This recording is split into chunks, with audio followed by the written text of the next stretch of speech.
ஆண்டவருடைய பரிசுத்தமான நாம மகிமைப்படுவதாக. இந்த புதிய மாதத்தில் நாம் எல்லாரும் இப்படி கூடிய தேவ சமூகத்தில் ஆராதிப்பதற்கு கர்த்தர் கொடுத்த நல்ல ஸ்லாக்கியத்துக்காக ஆண்டவரை மகிமைப்படுத்துவோம். வந்த எல்லாரையும் நான் வாழ்த்துகிறேன். இந்த புதிய மாதம் உங்களுக்கு மகிமையான மாதமாய் கர்த்தர் மாற்றி தரட்டும். இந்த மாதத்துக்கு வேண்டிய கர்த்தருடைய வார்த்தைகளை நம்ம கேட்கலாம். எரேமியா எழுதின தீர்க்கதரிசன புத்தகம் அதனுடைய 39ஆம் அதிகாரம் அதனுடைய 17ஆம் வசனத்தை நாம் எல்லாரும் திருப்பிக் கொள்வோம். எரேமியா 39ஆம் அதிகாரம் 17ஆம் வசனத்தை வாசிக்க கேட்கலாம். ஆனால் அந்நாளிலே உன்னை தப்புவிப்பேன் என்று கர்த்தர் சொல்லுகிறார். நீ பயப்படுகிற மனுஷர் கையிலே ஒப்பு கொடுப்பது இல்லை. கர்த்தர் நல்லவர். அந்த முதல் வார்த்தைகளை அந்நாளிலே உன்னை தப்புவிப்பேன் என்கிற வார்த்தை இந்த மாதத்தினுடைய வாக்குத்தத்தமான வார்த்தை. எல்லா வார்த்தைகளுமே நம்முடைய வாழ்க்கைக்கு பிரயோஜனமானது. குறிப்பிட்ட இதை மாத்திரம் அப்படி அல்ல. அந்த வார்த்தை அந்த மாதத்திற்கு நம்ம கடந்து செல்வதற்கு, அந்த மாதத்துல காரியங்களை கையாளுவதற்கு அந்த வார்த்தைக்குள் இருக்கிற பலனை கர்த்தர் தருகிறார். உங்களுக்கு ஒரு தனிப்பட்ட வார்த்தைகளை கர்த்தர் தந்திருப்பாருன்னு அந்த வார்த்தைகளை பிடித்து ஜெபிங்க.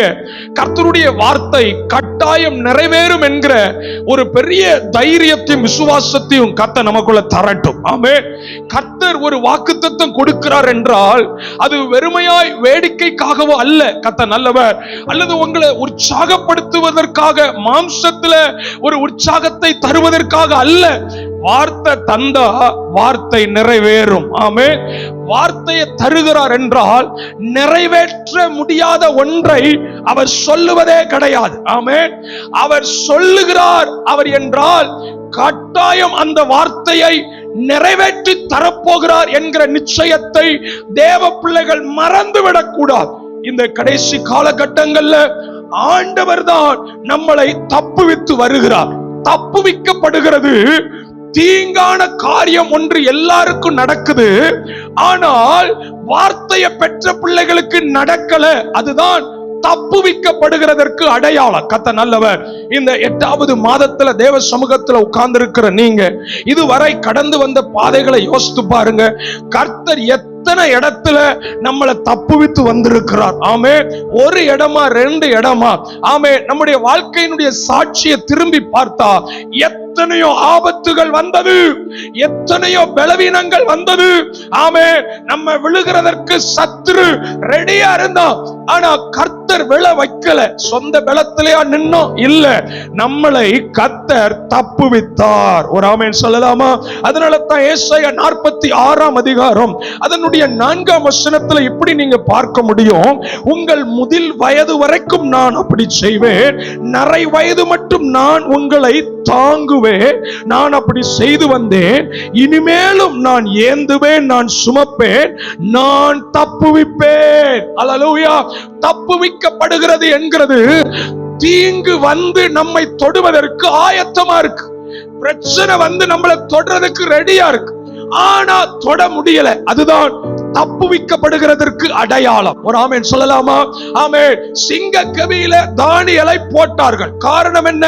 அவனுக்கு தீங்கு நடக்கணும், தானியேல் அழிக்கப்படணும். இதுதான் தீர்மானிக்கப்பட்டது, இதுதான் நியமிக்கப்பட்டது. ஆனால் காலையில தானியேல் ஜீவனோட வெளியே வருகிறான். இது தப்புவிக்கப்படுகிறது. ஒரு மனிதன் தீங்கு நினைக்கிறான், அவனுக்கு விரோதமா இருக்கிற அதிகாரங்கள் தீங்கை நினைக்கிறது. ஆனால் தீங்கு நடக்கல, தானியேல் தப்புவிக்கப்படுகிறார். இதுதான் தேவ பிள்ளைகள் வாழ்க்கையில நடக்கும். ஆமென். சத்துரு நியமித்திருக்கிற காரியங்கள் நடக்கிறதற்கல்ல, தேவன் நியமித்திருக்கிற காரியங்கள் தான் தேவ பிள்ளைகள் வாழ்க்கையில நடக்கணும். இதுவரை என் வாழ்க்கையில பல காரியங்கள்ல நான் சிக்கி இருக்கிறேன், நான் தவித்திருக்கிறேன் அப்படின்னு இருந்தா இந்த வார்த்தைகளை தைரியமா விசுவாசிங்க. என்னை கர்த்தர் தப்புவிப்பார். அல்லேலூயா. ஆமென். பார்வோனுடைய சேனைகள் தொடர்ந்து வரும்போது இஸ்ரவேல் ஜனங்கள் நினைத்தாங்க, அடிமைத்தனத்திலிருந்து தப்புவிக்கப்பட்ட நம்ம பார்வோனுடைய படைக்கு முன்பாக, பார்வோனுடைய ஆட்களுக்கு முன்பாக நம்ம எல்லாரும் மடிய போகிறோம் என்று நினைத்தார்கள். இல்ல, ஆண்டவர் அழைத்து வந்ததனுடைய நோக்கம் அழிப்பதற்கல்ல, அடையாளமாக்குவதற்கு. ஹல்லேலூயா, ஆமென், ஆமென். இந்த காலை ஜெப நேரத்துல சில நேரங்கள்ல நம்மள அறியாத சோர்வுகள் நமக்குள்ள வரும், நம்மள அறியாத கலக்கங்கள் வரும். ஆமென். நான் இப்படிலாம் நடக்கும் தானே நினைச்சுக்கிட்டு ஜெபம் பண்ண, ஆனா நடக்கிறதெல்லாம் ஆப்போசிட்ஸா இருக்குதே அப்படின்னு நீங்க ஆவியில நினைத்திருந்தா, இந்த வார்த்தைகள் ஆவியானவர் உங்க இருதயத்துல பலனாய் தரட்டும்.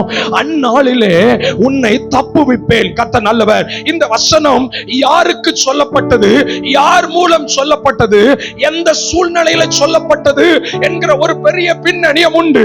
அதை இப்போ தியானிச்சா நமக்கு நேரம் இருக்காது. நாளைய தினம் நம்ம ஆராதனையில் அதை குறித்த விளக்கமாய் தியானிக்கலாம். எரேமியாவுக்கு உதவி செய்த ஒரு மனிதனுக்கு எரேமியாவுடைய வாயிலிருந்து கர்த்தர் சொல்லுகிற வார்த்தை, உன்னை நான் தப்புவிப்பேன். பாபிலோன் தேசத்தில் இருக்கிற ஜனங்கள் இஸ்ரவேல் தேசத்துக்குள்ள வந்து எல்லாரையும் அழிக்கிறார்கள். இரக்கமற்றவர்களாய் ஒருவருக்கும் தயை செய்யாமல் அழித்துக் கொண்டிருக்கிற நேரத்தில் ஆண்டவர் ஒரு குறிப்பிட்ட மனுஷனை பார்த்து சொல்லுகிறார், உன்னை நான் தப்புவிப்பேன். எல்லாரையும் பட்டயம் பாதித்துக் கொண்டிருக்கிறது, எல்லாரும் சங்கிலினால் கட்டப்பட்டு கொண்டிருக்கிறார்கள், எல்லாருக்கும் தீங்கு நடந்துகிட்டு இருக்கு. ஆனா எரேமியா தீர்க்கதரிசிக்கு உதவியா இருந்த ஒரு மனுஷனுக்கு கர்த்தரே சொல்லுகிறார், உன்னை நான் தப்புவிப்பேன். சில நேரம் மொத்த இடத்திலும் தீங்கு நடக்கும் போது நமக்கும் அந்த தீங்கு நடக்கும் நம்ம நினைப்போம். கர்த்தர் அப்படி விடுகிறவர் அல்ல. ஆமென் சொல்லலாமா? மொத்த இடத்திலையும் தீமை நடக்க நம்ம நினைப்போம். ஆமென். நம்மளை பாதுகாக்க தேவனுடைய கரத்தினால் முடியும். சுவாசிக்கிறீங்களா? ஆமே. 2 ராஜாக்கள் 18ஆம் அதிகாரம் 30ஆம் வசனம் 32ஆம் வசனம் குறித்துக்கோங்க. ஆமே. கர்த்தர் நல்லவர். சனகரிப் என்கிறவர் இஸ்ரவேல் ஜனங்களுக்கு விரோதமாய் அசீரியாக்கள் வந்து கொத்தளம் போட்டுட்டு சொல்றாங்க, கர்த்தர் நம்மை நிச்சயமாய் தப்புவிப்பார் என்று எசேக்கியா உங்களுக்கு சொல்லி இருப்பானே, கர்த்தர் நிச்சயம் நம்மளை தப்புவிப்பார் என்று உங்களுக்கு இந்த அந்த அதிகாரத்தினுடைய சில வசனங்களை நீங்க வாசித்து பார்த்தா எசேக்கியா சொல்லிருப்பார், கர்த்தர் கட்டாயம் நம்மளை தப்புவிப்பார். ஆனா சொல்லுவான், ஏன் கைக்கு உங்களை தப்புவிக்க முடியாது. கர்த்தர் நல்லவர். ஆமென். அசீரியாவின் படை, அவர்களுடைய சேனை முழுவதுமாய் தேசத்தை சங்கரிக்க வந்தது. வேதம் சொல்கிறது. ஆமென். கர்த்தர் நல்லவர். கர்த்தர் தம்முடைய பிள்ளைகளை அசீரியருடைய கையில ஒப்பு கொடுக்கல. ஆமென். சனகரிப் கையில ஒப்பு கொடுக்கல, ரப்சை கையில ஒப்பு கொடுக்கல. காரணம் என்ன? எசேக்கியா ராஜா சொன்னா, நம்ம கர்த்தரை நம்பி இருக்கிறோம், அவர் கட்டாயம் நம்மளை தப்புவிப்பார். இந்த புதிய மாதத்துல தேவ ஜனமே, எல்லா சூழ்நிலைகளையும் கர்த்தரை நம்புங்க. ஆமென். சில சரிவான சூழ்நிலைகள் வரும், சில ஏமாற்றங்கள் வரும், சில தவிப்புகள் வரும். இவ்வளவு பிரயாசப்பட்டு எனக்கு பலன் கிடைக்கல வரும். சோர்ந்துராதீங்க. கர்த்தர் தப்புவிப்பார் என்கிற வார்த்தையை நீங்க விசுவாசத்தோட அறிக்கை செய்தா அதுல உறுதியா நில்லுங்க. கண் காண்கிற சத்துருக்களை அல்ல, ஆவியில பார்க்கிற தேவ வார்த்தையை விசுவாசிங்க. கண் காணுகிற பிரச்சனை அல்ல, ஆவியில தேவன் அதற்கு வைத்திருக்கிற சொல்யூஷனை பாருங்க. கண் காணுகிற பிரச்சனைகளை பார்த்து கொண்டிருந்தா நமக்குள் இருக்கிற ஆவி சோர்ந்து போகும். ஆவியில பார்க்கணும். எலிசாவோடு கூட நின்ற வேலைக்காரன் மாம்சத்துல பார்க்கிறான், ஐயோ சீரிய படை வந்துட்டு, ஐயோ நம்ம அழிக்கப்பட போகிறோம். ஆனா எலிசாக்கு ஒரு சலசலப்பு இல்ல, ஒரு பயம் இல்ல. ஐயோ நம்ம எப்படி தப்பிக்கணும் யோசிக்கல. ஏன்னா எலிசாவுடைய ஆவிக்குரிய கண்கள் திறக்கப்பட்டிருந்தது. அவனுக்கு தெரியும், இந்த சீரிய படை என்னை சேதப்படுத்த முடியாது, என்னை தப்புவிக்க கர்த்தர் தம்முடைய தூதர்களை அனுப்பி இருக்கிறார். இதுதான் ஒரு ஆவிக்குரிய பிள்ளைகளுடைய விசுவாச வாழ்க்கை.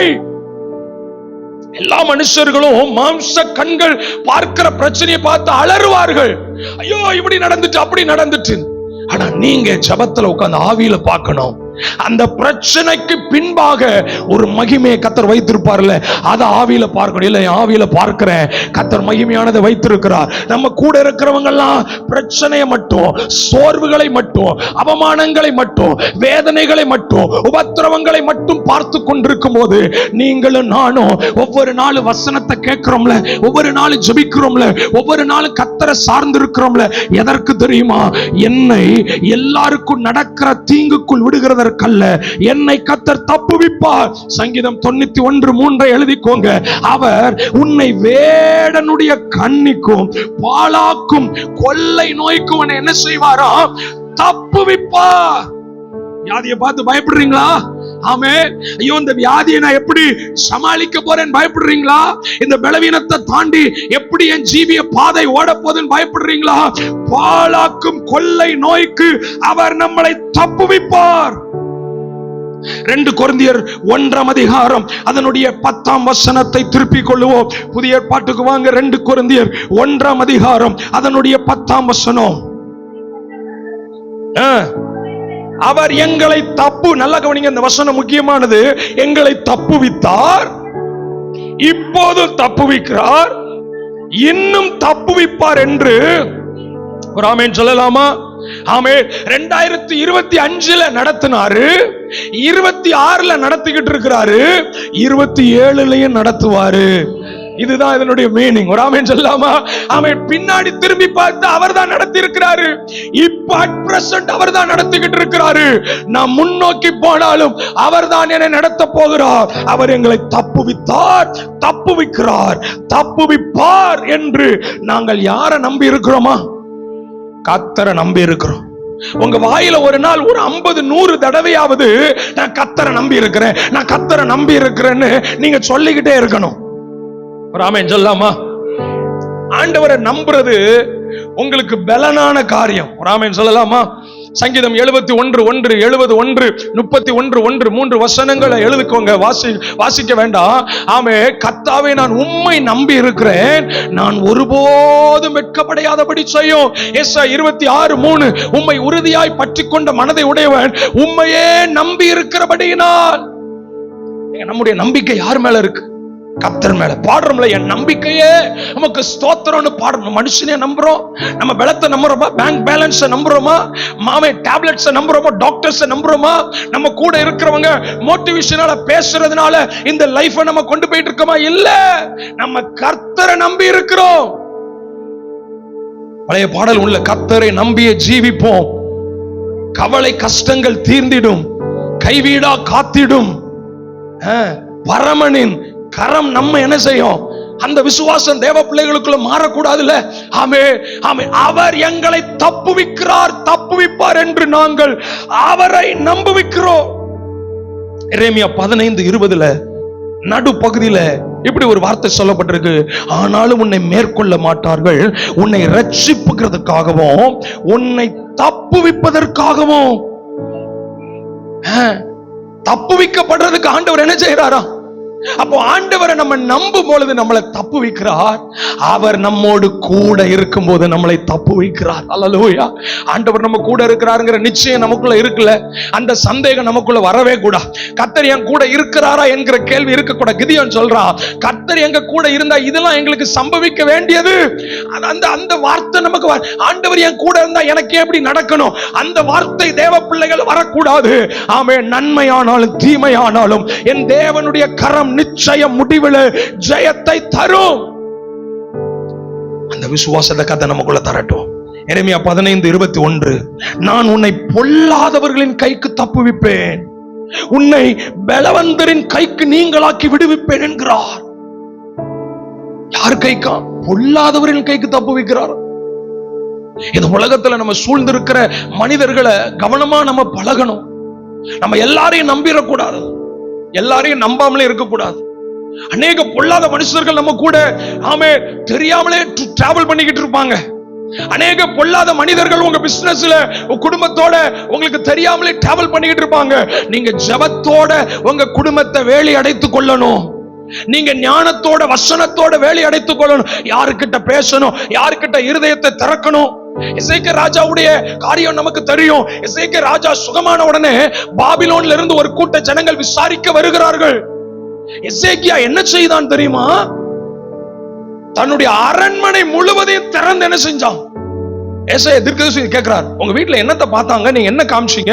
அந்த வந்த மனிதர்களிடத்துல அவங்க ஆராதிக்கிறவங்களா கிடையாது, அவங்க ஜெபிக்கிறவங்களா கிடையாது, அவங்க கர்த்தருடைய வார்த்தையை பெற்றவங்களா கிடையாது, அவங்க தெய்வ பயம் உள்ளவர்களா கிடையாது, அவர்கள் தேவனுக்கு பலி செலுத்த வந்தார்களா கிடையாது, அவர்கள் சுகத்தை விசாரிக்க வந்தார்கள். ஆனா எசேக்கியா தன்னோடுக்கு தன்னை கர்த்தர் கொடுத்த எல்லா ஆசீர்வாதங்களையும் பொக்கிஷசாலையும் ஏசாயா சொல்றாரு, உன் கண் காண இனி அவர்கள் பார்த்த எல்லாம் ஏன் பொல்லாதவர்கள். கவனமா இருக்கணும். நீங்க ஒரு சீக்கிரட்டை யார்கிட்ட சொல்றீங்க? உங்க ஜெப விண்ணப்பத்தை யார்கிட்ட சொல்றீங்க? உங்க குடும்ப சூழ்நிலைய பலவீனத்தை யார்கிட்ட சொல்றீங்க? ஆமென். உங்களுடைய காரியங்களை யார்கிட்ட சொல்றீங்கன்னு கவனமா இருக்கணும். அந்த மனிதர்கள் அல்ல உங்களை தப்புவிப்பது, கர்த்தரிடத்தில் தெரியப்படுத்தணும். வெளிப்படை சொல்லப்பட்டிருக்கு, கர்த்தரிடத்தில் தெரியப்படுத்துங்கள். இந்த மாதத்துல நம்மளை தப்பு வைக்கிறது அவர்தான். ஒரு ஆமென் சொல்லலாமா? அந்த வசனத்தினுடைய கடைசி பகுதி இப்படி சொல்லுகிறது, நீ பயப்படுகிற மனுஷர் கையில உன்னை என்ன செய்கிறது இல்ல. ஒரு ஆமென் சொல்லலாமா? ஆமென். நீதிமொழிகள் 29:25, மனுஷனுக்கு பயப்படுகிற பயம் கண்ணியை வருவிக்கும், கர்த்தரை நம்புகிறவனும் உயர்ந்த அடைக்கலத்தில் வைக்கப்படுவான். சங்கீதம் 124:1 மனுஷர் நமக்கு விரோதமாக எழும்பும் போது கர்த்தர் நமது பக்கத்தில் இராவிட்டால். சங்கீதம் 66:12, சங்கீதம் 66:12, மனுஷரை எங்கள் தலையின் மேல் ஏறி போக பண்ணினீர். சங்கீதம் 56:4, சங்கீதம் 56:4, தேவனை நம்பி இருக்கிறேன், நான் பயப்படேன், மாம்சமானவன் எனக்கு என்ன. ஆமென். எரேமியா தீர்க்கதரிசனமாய் சொல்லுகிற அந்த மனுஷன் மனிதர்களை பார்த்து பயந்து எரேமியா சொல்றார், நீ பயப்படுகிற மனுஷன் கையில உன்னை கர்த்தர் ஒப்பு கொடுக்க மாட்டாரு. இன்னைக்கு நம்ம மனிதர்களோட வாழ்ந்து கொண்டிருக்கிறோம். எந்த மனிதர்களை பார்த்தாவது பயந்துகிட்டு இருக்கிறீங்களா? எந்த மனிதர்கள் உங்களுக்கு விரோதமாய் நிற்கிறாங்கன்னு பயந்துகிட்டு இருக்கிறீங்களா? அது எவ்வளவு பெரிய பலம் படைத்த மனிதர்களா இருந்தாலும் கர்த்தர் உங்கள் பட்சத்தில் இருக்கிறார் என்பதை மறந்து விடக் கூடாது. தாவீதுக்கு விரோதமாய் எத்தனை மனிதர்கள் கோலியாத் எழும்பினான், தாவீதுக்கு விரோதமாய் எழும்பின ஆட்கள் அத்தனை மனிதர்கள். ஆனால் அந்த மனிதர்கள் நடுவில் எல்லாம் கர்த்தர் தாவீதை அவர்கள் கையில ஒப்பு கொடுக்கவில்லை, அவர்களை தாவீதின் கையில ஒப்பு கொடுத்தார். இன்னைக்கு இந்த காலை ஜெப நேரத்துல எந்த மனுஷனையாவது பார்த்து பயந்துகிட்டு இருக்கிறீங்களா? பிசினஸ்லயோ உங்க குடும்ப வாழ்க்கையிலயோ ஏதோ ஒரு குறிப்பிட்ட மனுஷனுடைய சத்தத்தை கேட்டு பயப்படுறீங்களா? இல்ல, மனிதர்கள் தீங்கு செய்ய முடியாது, மனுஷ வல்லமைகள் உங்களை மேற்கொள்ள முடியாது. நீங்கள் கர்த்தருடைய கரத்தில் இருக்கிறீர்கள். அன்றைக்கு யாக்கோபு லாபான் வீட்டிலிருந்து தப்பித்து வந்து யாப்போக்கு ஆற்றண்டையில ஜெபிக்கிறான், போராடுகிறான். ஒரு மனித பயம், ஏன் என்னை லாபான் பின் தொடர்ந்து வருகிறான், என்னை ஏசா எதிர்கொண்டு வருகிறான். ரெண்டு மனிதர்கள் யாக்கோபை அழிக்கும்படி வருகிறார்கள். பின்னாக பார்த்த லாபான் அழிக்க வருகிறார், முன்பாக ஏசா அழிக்க வருகிறார். மனிதர்களை பார்த்து பயம். ஆண்டவர் அதற்கா குடும்பத்தை கொடுத்தார், அதற்கா வாக்குத்தத்தத்தை கொடுத்தார். ஆனால் ரெண்டு பேரும் மூர்க்கமாய் வருகிறார்கள், ரெண்டு பேரும் கொலை வெறியோடு வருகிறார்கள், ரெண்டு பேரும் யாக்கோபை அழிக்க வருகிறார்கள். நமக்கு நல்லா தெரியும், அந்த இரவுல யாக்கோபை தேவன் சந்தித்தார். எத்தனை மனிதர்கள் எழும்பி வந்தாலும், அதனால ஆண்டவர் சொல்றார், உன் பக்கத்தில் 1000 பேரும் உன் வலதுபுறத்தில் 10,000 பேரும் விழுந்தாலும் அது உன்னை அணுகுவதில்லை. மனுஷனை பார்த்து பயப்படுறீங்களா? இந்த மனுஷன் எனக்கு தீ செய்துவானோ, இந்த மனுஷன் எனக்கு வேலை தராம போயிருவாங்களோ, இந்த மனுஷன் எனக்கு விரோதமாய் எழும்பிடுவானோ, இந்த மனுஷன் என் குடும்பத்துக்கு விரோதமாய், பிள்ளைகளுக்கு விரோதமாய், ஊழியத்துக்கு விரோதமாய் எழும்பிடுவான் நினைக்கிறீங்களோ? மனிதர்கள் நம்மை மேற்கொள்ள விடுவதில்லை. நீ பயப்படுகிற மனுஷன் கையில ஒப்பு கொடுக்கப்படுவது இல்லை. அதே மனிதர்கள் தான் எல்லாருக்கும் தீங்கு செய்யறாங்க. ஆனா இந்த மனுஷனுக்கு தீங்கு செய்ய முடியல. ஏன்னா கர்த்தருடைய வார்த்தை இருக்கு. ஒரு ஆமென் சொல்லலாமா? இன்னைக்கு பெரும்பாலும் அநேகரை குறித்த பயம் இருக்கு. ஒரு இடத்துல நீங்க வேலை பார்ப்பீங்க, என்ன உங்களுக்கு மேல் இடத்துல இருக்கிறவங்களை பார்த்த பயம் இருக்கும். ஆமே, என்றைக்கும் நமக்கு தீங்கு நடக்குமோ அப்படிங்கிற காரியம் இருக்கும். தேவ பிள்ளைகள் இப்படிப்பட்ட ஆவிக்குரிய நல்ல வார்த்தைகளை நமக்குள்ள ஆழமாய் அஸ்திபாரமிட்டு பதித்திருக்க வேண்டும். என்னை கர்த்தர் தப்புவிப்பார். இரண்டாவது, நான் பயப்படுகிற மனுஷன் கையில என்னை ஒப்பு கொடுப்பதில்லை. மனுஷனுக்கு பயப்படாதீங்க, கர்த்தருக்கு பயப்படுவோம். கர்த்தருக்கு பயந்து நடக்கும்போது என்ன நடக்கும் தெரியுமா? அழிக்க வந்த மனிதர்களை கர்த்தர் சமாதானமாய் மாற்றுகிறார். வேதம் சொல்கிறது, ஒருவனுடைய வழிகள் கர்த்தருக்கு பிரியமா இருந்தால் அவனுடைய சத்துருக்களையும் அவனோடு சமாதானம் பண்ணும்படி கர்த்தர் என்ன செய்வார்? இந்த மாதத்துல உங்களுக்கு விரோதமாய் அத்தனை மனிதர்கள் எழும்பி நிக்கிறாங்களா? இவங்களெல்லாம் நீங்க எப்படி ஃபேஸ் பண்ண போற நினைச்சுக்கிட்டு இருக்கிறீங்களா? மாம்சத்துல நின்னா தோத்துருவீங்க. இந்த வசனத்தை பிடிச்சு நில்லுங்க, உங்களை தப்புவித்து கர்த்தர் காப்பாற்றுவார். இந்த மாதத்துல எந்தெந்த காரியத்திலலாம் சோர்ந்து இருக்கிறீங்களோ, எந்தெந்த காரியத்திலாம் தளர்ந்து இருக்கிறீங்களோ, கர்த்தருடைய வார்த்தை தீர்க்க தரிசனமாய் நம்முடைய இருதயத்தை நிரப்பி இருக்கிறது. அந்நாளிலே உன்னை தப்புவிப்பேன் என்று கர்த்தர் சொல்லுகிறார் என்ற வார்த்தையின்படி இந்த புதிய மாதத்துல ஒவ்வொரு நாளும் இந்த இந்த வார்த்தை அறிக்கை பண்ணி ஜெபம் பண்ணுங்க. காலையில ஜெபத்திற்கு நேரம் கொடுங்க. ஜெபிக்காம ஒரு நாள் ஆரம்பிக்காதீங்க. உங்களுடைய லைஃப்ல பிரேயரும் பிரைஸும் பைபிள் வசனமும் உங்களுக்கு முன்பாக நிற்கட்டும். நீங்க முதல் நாள் ஆராதனைக்கு வர்றது ரொம்ப சந்தோஷம். ஆமென். மாதத்தின் முதல் நாள்ல நீங்க இப்படி ஆமென் அநேகராய் கூடி வந்திருக்கிற சந்தோஷம். ஆனால் ஒவ்வொரு நாளும் காலை எழும்பி என்னை அவர் தப்புவிப்பார், அவர் வசனத்தை நான் பிடித்து நடப்பேன், அவரை விசுவாசிப்பேன். அந்த விசுவாசத்துல தேவ பிள்ளைகள் நிற்கும் பொழுது அதுவே நமக்கு பலனா இருக்கும். ஆமென். அப்பொழுது நம்மளை தப்புவிக்கிறார், இனிமேலும் தப்புவிப்பார். அந்த நிச்சயத்தோட அந்த புதிய மாதத்தை ஆரம்பிங்க. தைரியமாய் வசனத்தை பிடிங்க, முன்னோக்கி போங்க. இந்த வார்த்தைக்குள் இருக்கிற வெளிச்சத்தின் சத்தியம் கட்டாயம் உங்கள் வாழ்க்கையை தொடும், உங்களை ஆசீர்வதிக்கும். இந்த வார்த்தையினால் கர்த்தர் உங்களை ஆசீர்வதிப்பாராக. கை தட்டி கர்த்தருடைய வார்த்தைக்காக நல்ல தேவனை மகிமைப்படுத்துவோம்.